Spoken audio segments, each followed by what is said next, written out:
What actually happens to the stuff you put in the recycling bin? I've always been curious, so I decided to collect the recycling from our office and bring it to a recycling plant to find out. Follow me, we're going to find out the life of our recyclables as they go to a recycling plant.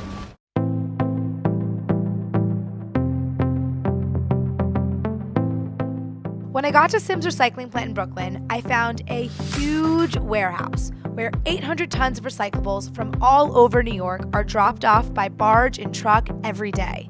The plant was built in 2013 and it is state-of-the-art. It handles materials like metals, glass, and hard plastics. And after those materials are dropped off, they're sorted.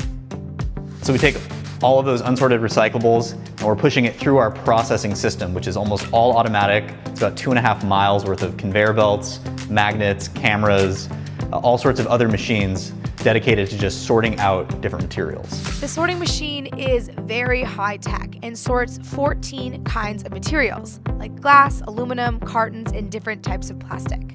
Once enough of a material is collected, it's compressed into a 1,000 to 1,500 pound block called a bale. After the bales are sorted, they're sold to third-party companies.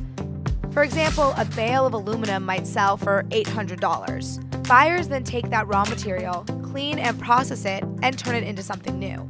This process saves way more energy than mining for virgin materials. With the same amount of energy that it takes to make 1 can of new aluminum, you can make 20 cans from recycled aluminum. And using 1 ton of recycled plastic saves 16 barrels of oil. You have to think about all this stuff as coming from the earth, right? There's natural resources, oil, and all these plastics. And once you put it in the trash, it's going to a landfill or it's going to an incinerator. You're never going to use that material again. So it's super important we've got limited resources on this planet to use these kinds of materials as much as we can in the best ways possible. Despite the great setup at Sim's, there are a lot of issues with recycling. First of all, Americans kind of suck at it. According to the EPA, about 75% of all of our waste is actually recyclable, yet our recycling rates hang around 34% nationally. That basically means that only a third of every single thing we use and throw out every day is making it to the recycling bin.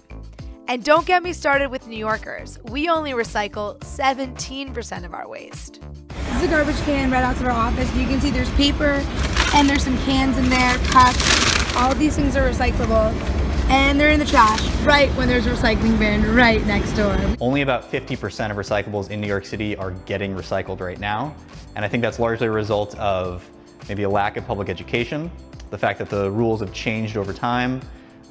Maybe some people just don't care enough or don't know why they should care. And I think all of those kind of issues can really be addressed through education. For their part, Sim's offers daily educational tours of their plant in an effort to boost our low recycling rates. Low rates aren't the only issue though. Sam also told me about another problem called wish cycling. That's when people put trash into the recycling bin, hoping it can be recycled, when in fact it cannot. I would say it's about 10 to 13% of what we get is not something we want to receive. Those kinds of materials are maybe extra plastic bags, plastic film, maybe little bits of food scraps mixed in with those containers. Wish cycling wastes a lot of energy and fuel because items are shipped to a plant like Sim's, sorted, and then eventually just sent to the dump. I wanted to see if my coworkers and I were guilty of any wish cycling, so I convinced Sam to go through our bag with me. We're not wearing gloves because, is that okay with you? Yeah, we do this every day. Okay. By looking through our bag, I learned we made some mistakes, like putting paper towels in the recycling bin. They're actually compostable. He also told me important tips, like cutting down on plastic straws. A lot of sort of single-use disposables that are really small, it's better to use less of these than to even try to recycle them because a lot of small plastics sort of fall through the cracks in the system. Reduce. Exactly. Sam told me that another huge misconception about recycling are plastic bags. We get about 18 tons of plastic bags here every single day. Ideally, we would be getting nothing. Plastic bags are a low-quality kind of plastic, which makes them really hard to resell. For example, in Sim's case, they actually have to pay another company to come to pick up the bags and recycle them elsewhere. On top of that, the bags get stuck in the machine and can break it. So if you want to recycle your plastic shopping bags, go to a plastic drop-off at a retailer like Whole Foods. Or better yet, skip the plastic bags altogether and bring a reusable bag. It's important to note that every city is different, so look up what your city's recycling plant accepts. Sims is one of the most inclusive recycling plants on the East Coast, and it accepts more materials than many recycling plants. But Sam told me to abide by the general rule. If it's a hard plastic, put it in the recycling bin. Seeing the 800 tons of recyclables at Sims was insane, but that's nothing compared to the 12,000 tons of trash residents of New York City throw out every day. I know seeing that made me more conscious of what I use every day, and it inspired me to cut down on single-use plastics. But let's be real, plastic is still part of our everyday lives, and it's hard to avoid it completely.